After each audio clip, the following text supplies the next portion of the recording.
My husband and daughter were actually on their way to go get some coffee, and he was having some chest pain, and he ended up calling 911, and the ambulance came to get him and asked if they wanted to take him, and kind of whatever was closer is what we were looking at. So I ended up taking him to an Alina Clinic Hospital, which is fairly close by. Once he was in there, he was actually in the emergency room, like at the actual emergency room for 2 days, because they didn't have any beds available and they weren't sure what was going on with him. I think on the second day, I went in and I kept asking if they had a room yet, and they said they were still waiting. And at that point, they had determined he had a heart attack and he had fluid around his heart and lungs.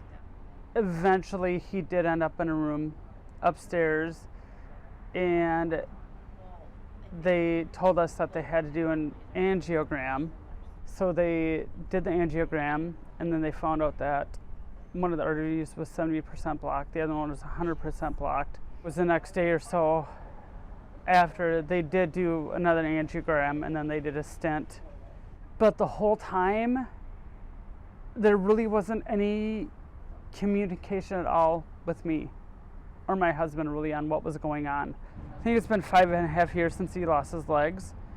At that time when he was in the hospital, there was great communication.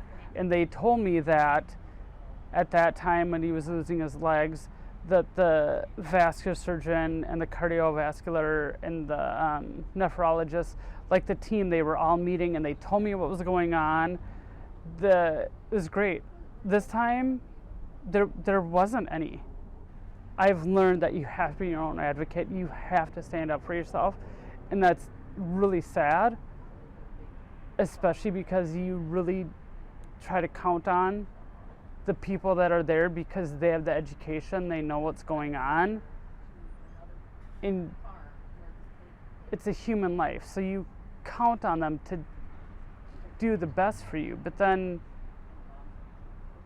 when you find out that's not happening and you feel like you're just a number, it's like, wait a second, or profit, right? I mean, when it comes down to it, that second angiogram, I'm like, I'm wondering how much that's costing me.